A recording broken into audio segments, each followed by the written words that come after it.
Hello student, welcome to class 12th accountancy. Beta our chapter is going on not for profit organizations and all we know this chapter is based on numerical and we have already started numerical questions of this chapter. I hope आपको समझ में आ रहा है ये chapters. आज हम कुछ और टॉपिक के बारे में डिस्कस करेंगे.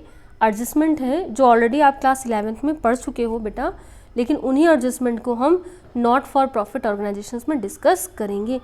Adjustment related with opening stock as well as prepaid expenses, closing stock, ठीक है, आउटस्टैंडिंग एक्सपेंसेस, इस तरह की कुछ हमारे एडजस्टमेंट है. इन पर बेस क्वेश्चंस या तो 1 मार्क्स में आ सकते हैं, either it will be the part of 3 marks question, या फिर ये लॉन्ग क्वेश्चंस के एक एडजस्टमेंट का पार्ट होंगे. So let's start our topic. बेटा हमने क्लास 11th में जब हमने फाइनेंशियल स्टेटमेंट में profit and loss account start किया था तो बेटा वहाँ पर हमने पढ़ा था आउटस्टैंडिंग एक्सपेंसेस के बारे में. And all we know which we have to pay, ये हमारी लायबिलिटीज़ होती है. तो हम क्या करते थे, करंट ईयर के आउटस्टैंडिंग को हम ऐड कर रहे थे. आपको क्या करना है, कुछ एक्स्ट्रा पॉइंट नहीं है, यहाँ पर आपके पास आउटस्टैंडिंग करंट ईयर का भी होगा और प्रीवियस ईयर का भी होगा. तो आपको क्या करना है, याद रखना है, अगर करंट ईयर की आउटस्टैंडिंग प्लस करेंगे तो प्रीवियस ईयर की आउटस्टैंडिंग आप माइनस करेंगे. यानी कि आपके पास क्वेश्चंस में इंफॉर्मेशन गिवन होगी rent paid during the year. Current year में उसमें क्या करेंगे, करंट ईयर का कौन सा होगा, जो at the end of the year होगा वो आपका करंट ईयर का आउटस्टैंडिंग है. जो outstanding at the beginning of the year होगा वो आपका प्रीवियस ईयर का आउटस्टैंडिंग है. तो आप क्या कर देंगे, करंट ईयर का प्लस करते हो तो प्रीवियस ईयर का माइनस. सिर्फ आपको 11th क्लास की ही नॉलेज को ध्यान में रखना है और उसी का अपोजिट कर दो प्रीवियस ईयर के लिए. तो आपके पास जो इन्फॉर्मेशन आ जाएगी वो इन्फॉर्मेशन होगी amount transfer to debit side of income and expenditures account. अगर आपके क्वेश्चंस में सिर्फ बोला जाए कि कैलकुलेट, तो आप कैलकुलेट कर देना. क्वेश्चंस में गिवन है कि mention in income and expenditures account, तो बेटा इनकम एंड एक्सपेंडिचर्स अकाउंट ही बनाकर मेंशंस करना. ठीक है, फिर और क्या करना है बेटा, ये जो आउटस्टैंडिंग है ये हमारी आउटस्टैंडिंग है, जो ओपनिंग आउटस्टैंडिंग है वो ओपनिंग बैलेंस शीट में जाएगी और जो क्लोजिंग आउटस्टैंडिंग है वो क्लोजिंग बैलेंस शीट में लायबिलिटी साइड में मेंशन होगी. ठीक है, तो ये हमारा एक छोटा सा टॉपिक था एडजस्टमेंट का. Again prepaid expenses, class 11th में हमने डिस्कस किया था कि प्रीपेड एक्सपेंसेस करंट ईयर के क्या होते हैं, पर्टिकुलर एक्सपेंसेस में से माइनस. तो suppose insurance charges paid during the year में हम क्या करेंगे, जो at the end of the insurance होगा यानी कि करंट ईयर के इंश्योरेंस को हम माइनस करेंगे. करंट ईयर का इंश्योरेंस, करंट ईयर का प्रीपेड माइनस होता है तो प्रीवियस ईयर का प्रीपेड क्या होगा बेटा, प्लस होगा. ठीक है, बस आ गया आपका क्वेश्चन, देखो आराम से. तो यही मैंने क्लास में भी आपको समझाया था कि 11th में जिसने मेहनत की है उसके लिए क्लास 12th ईजी होगी और आगे का सेंटेंस आपको पता है. ठीक है, तो वही है, ओपनिंग स्टॉक करंट ईयर का प्लस करेंगे तो क्लोजिंग स्टॉक माइनस. ठीक है, आउटस्टैंडिंग करंट ईयर का हम प्लस करेंगे तो आउटस्टैंडिंग प्रीवियस ईयर का हम माइनस. प्रीपेड करंट ईयर का माइनस होगा तो प्रीवियस ईयर का प्लस होगा. ओपनिंग स्टॉक में बेटा सॉरी मैंने एक बात ध्यान रखना, ओपनिंग स्टॉक में करंट ईयर और प्रीवियस ईयर आप इस तरीके से नहीं लगाना. ओपनिंग स्टॉक एक अलग चीज़ हो गई, ओपनिंग स्टॉक प्लस होगा और क्लोजिंग स्टॉक माइनस, जो हमने 11th क्लास में डिस्कस किया था. ठीक है, वो मैंने स्टॉक आउटस्टैंडिंग की जगह मैंने स्टॉक बोल दिया. अगर ओपनिंग स्टॉक आता है तो वो प्लस होगा और क्लोजिंग स्टॉक आपका माइनस होगा. ठीक है, तो देखो अब एक क्वेश्चन कर लेते हैं, हमें आराम से टॉपिक अच्छे से समझ में आ जाएगा. We have one information in our questions. From the following details supplied by Haven Club, you are required to find out the expenses to be debited to income and expenditures account year ended 31st March 2015. करना क्या है हमें, amount paid हमारे questions में given है. ठीक है, salary outstanding, बेटा ईयर सबसे पहले आप अपने क्वेश्चंस में ईयर का ध्यान रखना. तो हमारा करंट ईयर कौन सा है, 2015, यानी कि ये आउटस्टैंडिंग करंट ईयर की है. प्रीवियस ईयर हमारा कौन सा है, 14 है. Outstanding for previous year as well as prepaid also given in our questions for previous year. तो हमें करना किस तरीके से क्वेश्चंस होगा, देखो यहाँ पर क्वेश्चंस में हम क्या करेंगे, इन्फॉर्मेशंस इजली है। Salary paid during the year में से हम क्या करेंगे, करंट ईयर की आउटस्टैंडिंग को हम प्लस कर देंगे। समझ में आया।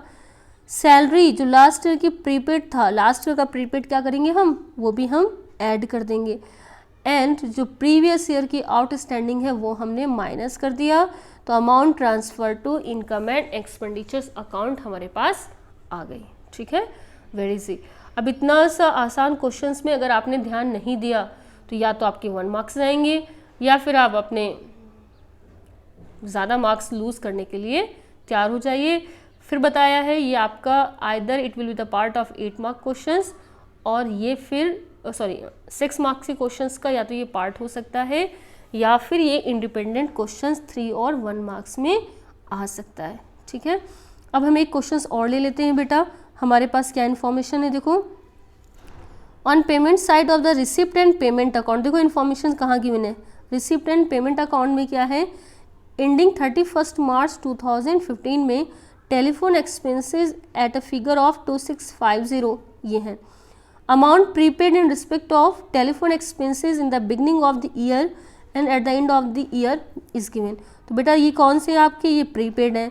करेंट ईयर का प्रीपेड माइनस होगा तो प्रीवियस ईयर का प्रीपेड क्या हो जाएगा, प्लस हो जाएगा। ठीक है, आउटस्टैंडिंग आपके गिवन है at the end and at the beginning, तो बेटा ये ध्यान रखना at the end of the year and beginning of the year.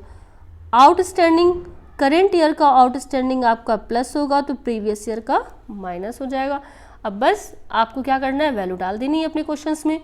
तो देखो हमारे पास इन्फॉर्मेशन है हमारे क्वेश्चंस में, telephone expenses paid during the year, उसमें से हमने क्या कर दिया, ओपनिंग स्टॉक हमने प्लस कर दिया, और लास्ट ईयर का जो ओपनिंग स्टॉक नहीं बेटा, बार बार मैं स्टॉक बोल रही हूँ, आउटस्टैंडिंग एक्सपेंसेस करेंट ईयर का हमने प्लस कर दिया। मैंने अगर स्टॉक बोला हो तो आप उसको आउटस्टैंडिंग एक्सपेंसेस ही समझना। तो हमने आउटस्टैंडिंग हमने प्लस कर दिया है, और हमारे पास क्या इन्फॉर्मेशन है, प्रीपेड लास्ट ईयर का हमने भी प्लस कर दिया है। अब लास्ट ईयर का आउटस्टैंडिंग क्या हो जाएगा बेटा, माइनस, और करंट ईयर का प्रीपेड भी माइनस हो जाएगा। हमने वैल्यू को कैलकुलेट किया तो हमारे पास आए 2830, amount transfer to income and expenditures account. ये हमारा आसान सा क्वेश्चन था। ठीक है, आई होप यू अंडरस्टैंड। अगर मैंने जहाँ भी स्टॉक बोल दिया हो तो बेटा स्टॉक नहीं है, वो आउटस्टैंडिंग ही है आपका। ठीक है, एक हम और टॉपिक लेते हैं, कंज्यूम्ड गुड्स हम किस तरीके से कैलकुलेट करेंगे। बेटा ऑर्गेनाइजेशंस होते हैं, एनपीओ ऑर्गेनाइजेशंस, तो इनके बहुत सारे एक्सपेंसेस होते हैं। फॉर एग्जांपल हॉस्पिटल है तो हॉस्पिटल में टोटल कितनी मेडिसिन कंज्यूम्ड हुई, जितना भी स्टॉक कंज्यूम हुआ होगा बेटा वो फर्म का एक्सपेंसेस है, और वो हम कहाँ दिखाएंगे, इनकम एंड एक्सपेंडिचर्स अकाउंट में, डेबिट साइड में। अगर कोई स्टॉक बच जाता है तो वो हमारा क्लोजिंग स्टॉक होगा, तो क्लोजिंग स्टॉक जाएगा एसेट्स में, बैलेंस शीट में। तो अगर इसकी इंफॉर्मेशन हम किस तरीके से कैलकुलेट करेंगे, हमारे क्वेश्चंस में हमें अगर गुड्स कंज्यूम्ड निकालनी है फॉर करेंट ईयर, तो बेटा देखो यहाँ पर हमारे क्वेश्चंस का एक फॉर्मेट है। अगर आपके क्वेश्चंस में क्या गिवन है, material purchase during the year, तो आप क्या करोगे, ध्यान रखना, अगर आपका क्वेश्चन स्टार्ट हो रहा है material purchase during the year में, तो आप क्या करेंगे, ओपनिंग स्टॉक जो होगा वो इसमें क्या हो जाएगा, ऐड हो जाएगा, और क्लोजिंग स्टॉक क्या हो जाएगा, माइनस। और आपके पास अमाउंट जो आएगी वो होगी एक्चुअल एक्सपेंडिचर जो हुआ है transfer to income and expenditures account. एक तो हमारे पास ये मेथड हो गया जब आपके पास क्या गिवन है, परचेज। दूसरा क्या है, अगर आपके पास परचेज की बजाय क्या गिवन है, अमाउंट पेड। ठीक है बेटा, ध्यान रखना थोड़ा सा फर्क है, परचेज की बजाय आपके क्वेश्चंस में क्या गिवन है, अमाउंट पेड। तो आप क्या करोगे, अगर अमाउंट पेड गिवन है तब आपकी एडजस्टमेंट थोड़ी सी ज़्यादा हो जाएगी। Amount paid for consumable items कुछ as per receipt and payment account. जो आपका ओपनिंग स्टॉक होगा जो आप प्लस करते हो वो आप प्लस कर देना। ठीक है, then advance paid. Advance paid का मतलब क्या हो गया, प्रीपेड। अगर आपके क्वेश्चन एडवांस पेड को आप ये भी तो बोल सकते हो ना, प्रीपेड, तो लास्ट ईयर का प्रीपेड प्रीवियस ईयर का प्रीपेड भी क्या हो जाएगा, प्लस हो जाएगा। क्रेडिटर्स, अब एक नया वर्ड आया, अगर अमाउंट पेड गिवन है तो क्रेडिटर्स का रिलेशन है। तो अगर आपके क्वेश्चंस में क्रेडिटर्स गिवन है at the end of the year तो वो भी आपके ऐड हो जाएंगे, ठीक है। फिर लेस क्या होगा, हमें पता है ओपनिंग स्टॉक प्लस हुआ तो क्लोजिंग स्टॉक माइनस, ठीक है। एडवांस प्रीपेड, लास्ट का प्रीपेड प्लस हुआ तो करंट ईयर का प्रीपेड भी माइनस हो जाएगा।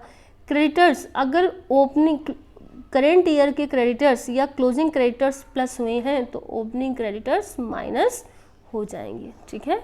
और फिर हमारे पास अमाउंट आ जाएगी items consumed during the year debited to income and expenditures account. बेटा आप इनको अकाउंट के फॉर्मेट में भी मेंशन कर सकते हो डिफरेंट अकाउंट बनाकर, वो आपके ऊपर डिपेंड करता है, आपको जो भी कॉन्सेप्ट क्लियर समझ में आ जाए।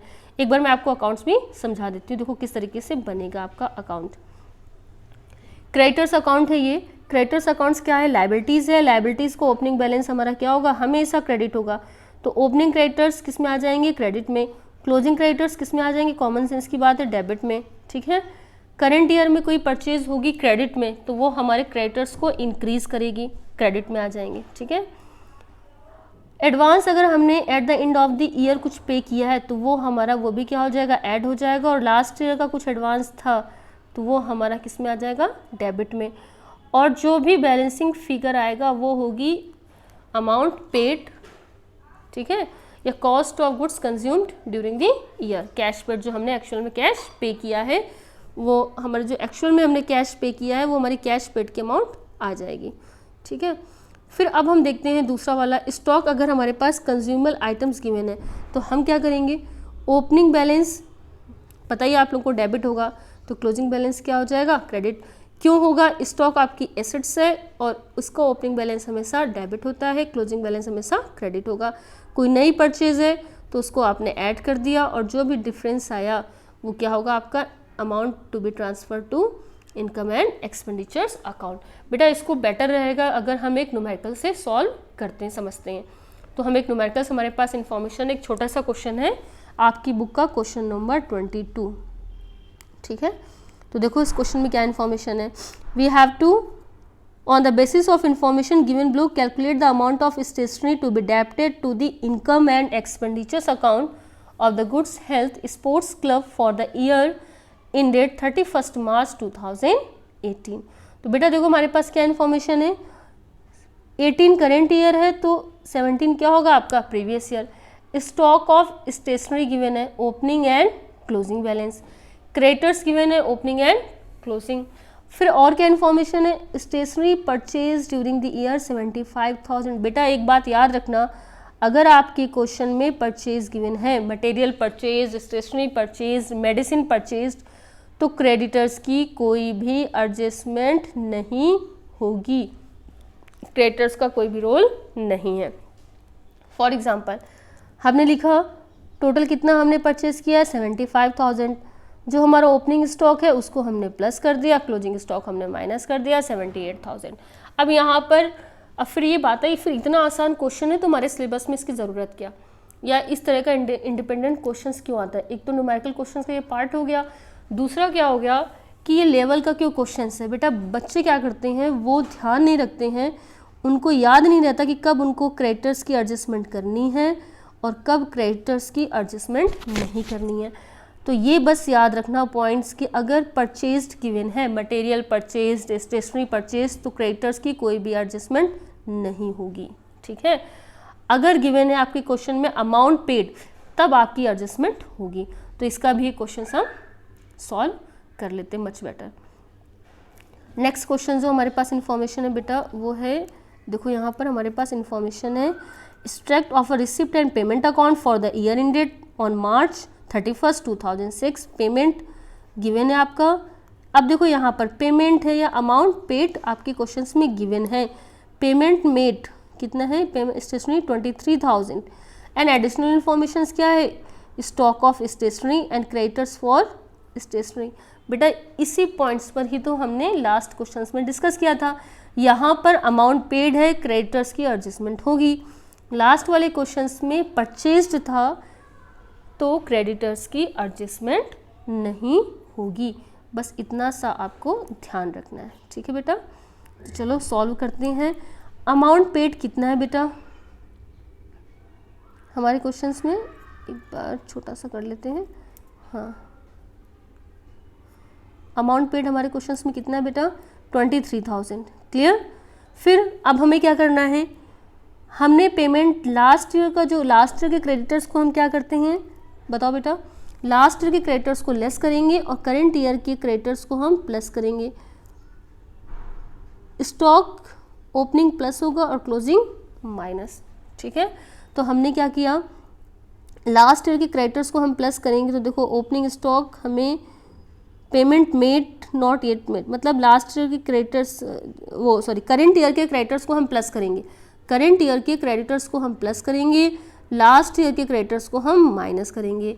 यानी कि क्लोजिंग क्रेडिटर्स प्लस होंगे, opening creditors minus, opening stock plus होगा, क्लोजिंग स्टॉक माइनस। आप इस तरीके से भी बोल सकते हो। ध्यान रखना, अगर मैंने शायद एक बार ऊपर इधर उधर बोल दिया हो तो आपको ये याद रखना है कि क्रेडिटर्स जो लास्ट ईयर के क्रेडिटर्स हैं आपके, वो आपके प्लस होंगे, क्लोजिंग क्रेडिटर्स आपके प्लस होंगे, ओपनिंग क्रेडिटर्स आपके माइनस ही होंगे।